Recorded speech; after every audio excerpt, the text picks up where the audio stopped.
Return to Monke is the tale of the journey to the West, a story about a monkey king who becomes a hero, based on the ancient legend of Son Goku and his search for the Dragon's Balls. It is released to over 1 million concurrent gamers, and once again the journalists are having a meltdown, because they tried to exert their power to ruin something beautiful, and the slimy invertebrates got clapped just like when they pulled this monkey business with Hogwarts. Journalists created a lie about the devs based on a malicious mistranslation where they looked for something they could harm the devs with. Since the devs are Chinese and Western journalists are notoriously racist against Asian people in games, because these journalists cannot comprehend that there are differences in culture or language to the place they themselves live in, since they have never gone outside of their tiny bubble. They have deliberately lied and attempted to bully the studio into accepting their Western cultural colonialism in the form of DEI, ESG, Bridge, or whatever they will change it to next. The lie was simple. They called the devs sexist over some local slang they used that, when translated poorly, vaguely sounds like it might be inappropriate. It would be like if you said you had a shitty doctor, and that was misinterpreted to mean your doctor was literally a sentient mound of the loathsome dung-eater's lunch. The lie was early debunked, yet the journalists not only did not apologize and retract their lie, they continued to tell it. It was repeated by other journalist outlets. They tried pushing the company in interviews despite it being a lie, and it made it all the way to reviews.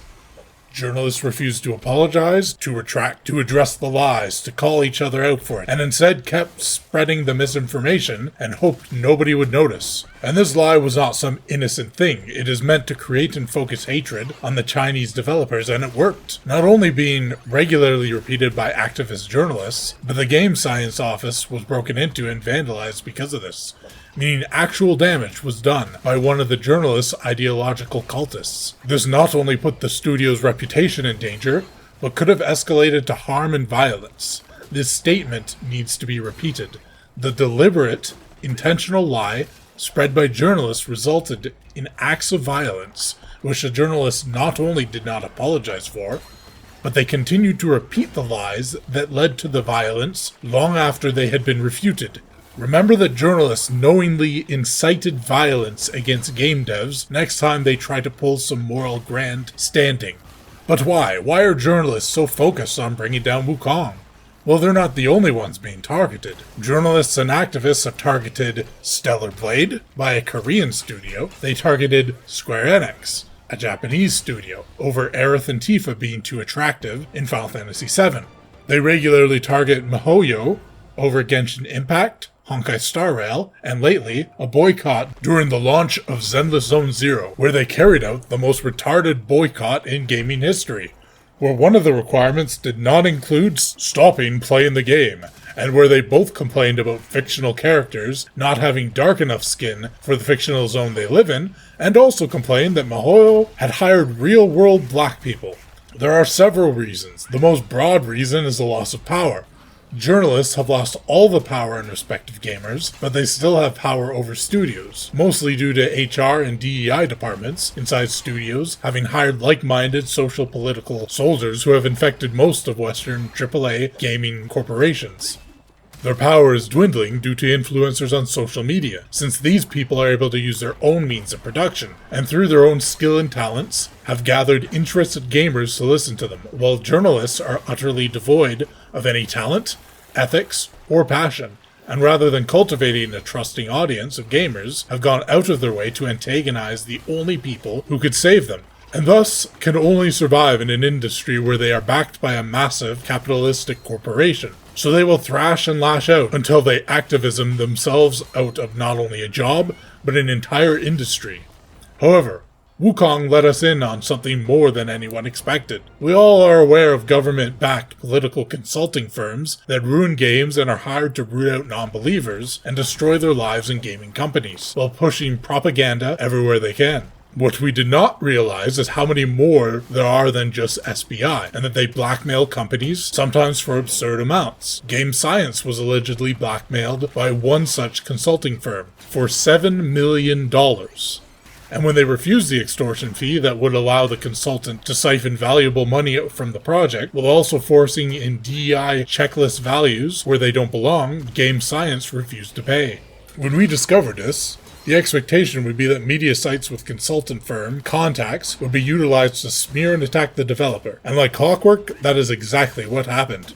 Even after being widely debunked, journalists from numerous sites began to refer to the smear as fact and repeat it constantly. They would force it into every article about Black Myth, happily going out of their way to bring up the lie as a fact, even when the article had no reason to go in that direction. At no point did they bother to question it, or address either the false translation, or now the accusation of blackmail, despite it being the biggest story in games journalism at the time, and far darker than simply a lack of ethics in journalism. At this point, journalists have been outed as a criminal mafia behind the scenes, yet they continued with the slander, and it finally came to a head as reviews began to pour out. They were sent an agreement regarding doing coverage of the game for the reviews, requesting journalists do such crazy things as play the game, and talk about playing the game. At the same time, they were given a list of things that had nothing to do with the game that they were not to do. Now, in any other industry, this would not need to be said. You do not need to tell a tech reviewer, for example, to not talk about the fall of the Roman Empire in their portable mini blender review. Games journalists, however, are a special breed. Wait, that might be misinterpreted and get me cancelled on Twitter. Games journalists, however, are retarded. Needless to say, journalists were absolutely livid. Being told to play a video game is bad enough. But actually talking about the video game within the review during an erection year? Unbelievable!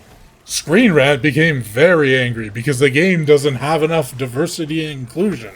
Yes, that's right. The journalists are furious that they didn't make Wukong black. They included diversity in the pros and cons of the review. Again, special breed. But can we blame them? After all, it's called Black Myth Wukong. Screen Rant not only repeated the lie, not only used it as an excuse to tank the review score for the game, but they made a bit of an accident. The journalist who did this is a consultant. Now, as for everything on the internet, we have to treat things as alleged. There's no criminal case yet, and since the slander is coming from Western journalists over a game made in China, it's highly likely it will never go to court.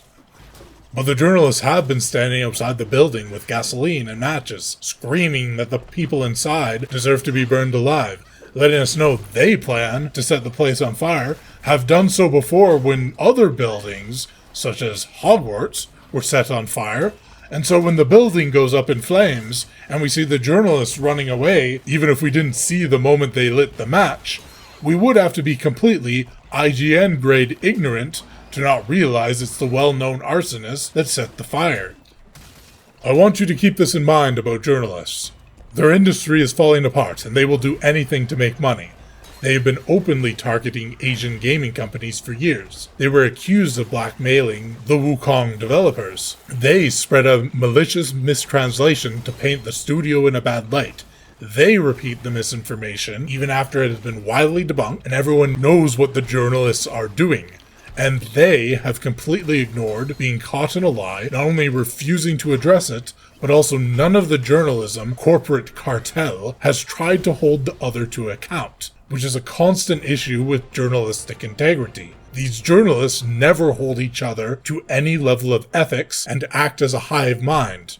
This is not a case of where there is smoke, there is usually fire. This is a case of where there is fire, there is usually heat. And Screen Rant could not take the heat. Trying to hide the journalist's name for safety reasons, interesting that they did not care in the slightest for the safety of the developers after the lies they spread caused an attack on the studio. Journalists are not doing things wrong. They are not getting information wrong. They are not making mistakes. Never attribute to ignorance what can be more reasonably attributed to malice. This is all intentional. It's planned. They are not finding stories and reporting on them. They have their story ahead of time, and they are going after studios like Game Science, looking for something to hit them with, unless they pay the extortion fees. And in this case, when they didn't find any dirt to ruin them with, they made something up. Games journalists do not exist. They have failed gamers. They have failed indie devs. They have failed AA studios. their hardball attacks on good studios who do not follow their rigid moral policing has completely overshadowed and minimized stories on genuine issues of mistreatment and layoffs and the long-term damage being caused by the crashing of studios and teams with decades of experience, all within the last few years. Journalists have sided completely with governments and major corporations, and made it clear their enemy are the average gamers who just want to enjoy their free time. And their existence as such will continue and end solely based on the whims of the AAA studios, who are beginning to court influencers as they realize the change in reach of influence, or with the crony capitalism of corrupt governments wanting to use them as a branch of their propaganda, which will last for as long as they have taxpayer money to burn. In the meantime, I hope everyone enjoys the Monke game. I hear there's no women in the game, which is based, but the journalists likely didn't get past the tutorial, so I'm sure Bulma's in there somewhere. Dicks out for Harambe.